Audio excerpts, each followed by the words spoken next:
जय हिंद साथियों। Education buildup में आप सभी का स्वागत है। आज के सेशन में मैं चर्चा करूंगा 2012 के जियोलॉजी के एमसीक्यू के बारे में। इससे पहले मैं ऑलरेडी 2011 के एमसीक्यू अपलोड कर चुका हूं। इसके आज के सेशन में बात करूंगा 2012 के जियोलॉजी के एमसीक्यू के बारे में। इसी तरह आपका लगातार 2022 तक जो प्रीवियस ईयर में पूछे गए जो एमसीक्यूज हैं उन सारे उनके आंसर के बारे में एक एक करके मैं चर्चा करूंगा। तो चलिए बिना देर किए सेशन को लेकर आगे बढ़ते हैं कि आखिर 2012 में जियोलॉजी से संबंधित किस प्रकार के एमसीक्यू पूछा गया, कौन कौन से क्वेश्चन पूछा गया है। तो जैसे कि देख पा रहे हैं आपका पहला क्वेश्चन है और ये completely fill in the blanks के फॉर्म में है। तो यहाँ पर पहला क्वेश्चन है आपका संगमरमर डॉट डॉट एक सेल है। Any Marvel is a dot dot any Marvel is a which type of rock. तो मैं आपको एक ट्रिक ऑलरेडी इससे पहले भी बता चुका हूँ, याद नहीं है तो कोई बात नहीं है। इनका जो सटीक उत्तर होगा संगमरमर जो है ये आपका कायांतरित चट्टान है, यानी कायांतरित शैल है ना। कायांतरित शैल जिसे इंग्लिश में मेटामॉर्फिक रॉक कहा जाता है। चट्टान तीन प्रकार का होता है, इग्नियस रॉक, सेडिमेंट्री रॉक और मेटामॉर्फिक रॉक। यानी आपका इनका संबंध जो है मेटामॉर्फिक रॉक से है। यानी मार्बल किस टाइप का रॉक होगा, मेटामॉर्फिक। तो इसे आपको ट्रिक के रूप में समझना है कि आपका जो मार्वल है आपका एम फॉर मार्वल और एम फॉर मेटामॉर्फिक रॉक। तो मैं बात कर रहा था संगमरमर आपका ये जो है कायांतरित सेल होगा और इसे शॉर्टकट में याद रखना है। तो एम फॉर मेटामॉर्फिक याद रखिए, एम फॉर मेटामॉर्फिक और M for marble. Second question जो है आपका वो है आपका कि डॉट डॉट डॉट सफेद अवरक के नाम से जाना जाता है। यानी white mica is known as, mica जो है सफेद अवरक को कि और किस नाम से जाना जाता है। तो इनका सटीक उत्तर हो जाएगा रूबी माइका। याद रखिएगा रूबी माइका या रूबी अवरक है ना, हिंदी में भी वही इंग्लिश में भी वही। तो इनका सटीक उत्तर हो जाएगा Ruby mica. Question number third जो है बॉक्साइट डॉट डॉट का एक मुख्य अयस्क है। यानी बॉक्साइट इज एन इंपॉर्टेंट और ऑफ, यानी बॉक्साइट जो है किन का एक अयस्क यानी और मिनरल्स है। तो बॉक्साइट बेसिकली एल्यूमिनियम का जो है इंपॉर्टेंट और मिनरल्स माना जाता है। एल्यूमिनियम यानी एल्यूमिनियम का मुख्य सोर्स जो है वो बॉक्साइट से ही खनन होता है। तो इनका सटीक उत्तर हो जाएगा एल्यूमिनियम, है ना, एल्यूमिनियम, हिंदी में भी वही aluminium. Question number four seal dot dot dot आग्नेय भाग का एक मुख्य रूप है। तो आपको याद होगा कि इग्नियस रॉक के अंदर मैं दो चीज बताया था, एक है intrusive igneous rock and extrusive igneous rock. और इंट्रूसिव इग्नियस रॉक के अंदर मैंने बताया था कि दो चीज होता है, एक कॉन्कॉर्डेंट और दूसरा डिस्कॉर्डेंट। कॉन्कॉर्डेंट का फेमस एग्जांपल सिल है और डिस्कॉर्डेंट का फेमस एग्जांपल डाइक है। तो आप समझ सकते हैं कि कॉन्कॉर्डेंट का फेमस एग्जांपल सील होगा। तो कॉन्कॉर्ड ये सील जो है एक इनका मुख्य भाग होगा कॉन्कॉर्डेंट का।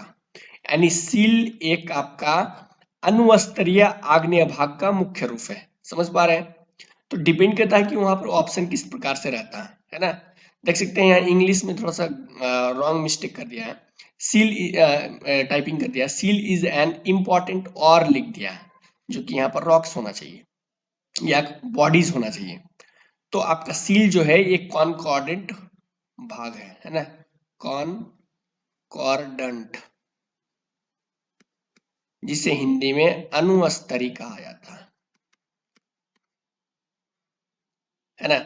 अगर आपका कॉन्कॉर्डेंट ऑप्शन में नहीं रहता है तो आपका अंतर्वेदी ऑप्शन रह सकता है, यानी आपका बोले तो इंट्रूसिव इग्नियस रॉक, है ना। चलिए आगे बढ़ते हैं। क्वेश्चन नंबर फाइव ग्रेनाइट के आवश्यक खनिज संगठन डॉट डॉट डॉट डॉट, है ना।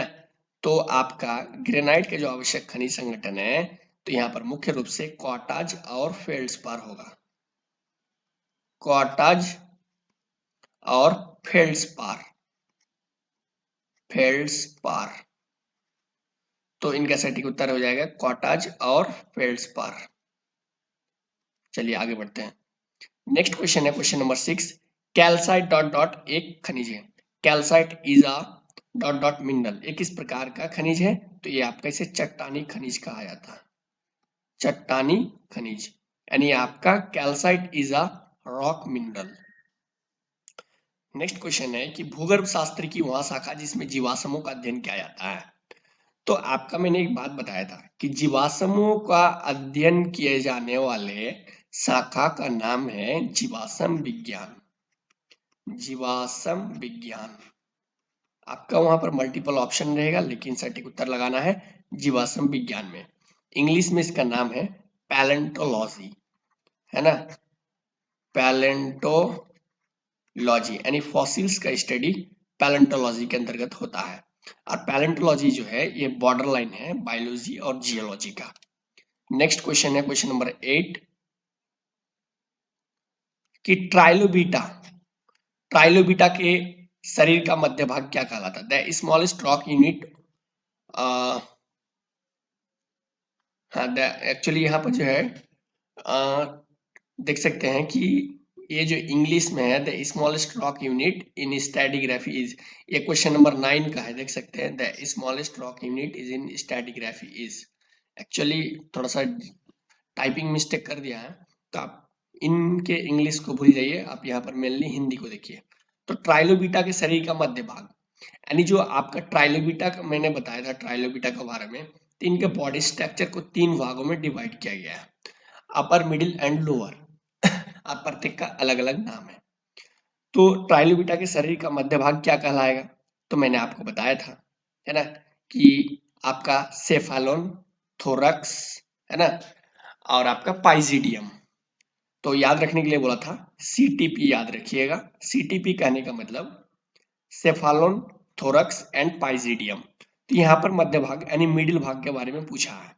तो मिडिल भाग का जो नाम है ट्राइलोबीटा का, ट्राइलोबीटा के बॉडी का, उनका नाम है थोरक्स, थोरक्स। हिंदी में भी वही चीज लिखा हुआ रहेगा थोरक्स, इसलिए कंफ्यूज होने की जरूरत नहीं है। नेक्स्ट क्वेश्चन है कि स्तरित विज्ञान में सबसे छोटा सेल इकाई डॉट डॉट होता है, यानी the smallest rock unit in stratigraphy is. तो इससे पहले बहुत पहले जब मैं वीडियो बनाया था तो उसमें आपका बताया था रॉक शब्द, एक वर्ड बताया था, है ना, लेकिन इस तरह का क्वेश्चन और अब तक तो रिपीट नहीं किया है, इसलिए। लेकिन इनका जो है ना आपको याद रखना है, यहाँ स्ट्रैटिग्राफी के बारे में पूछा है। और रॉक शब्द कहने का मतलब ये होता है कि ये एकदम माइक्रो पार्टिकल्स से सेंस है रॉक शब्द कहने का मतलब।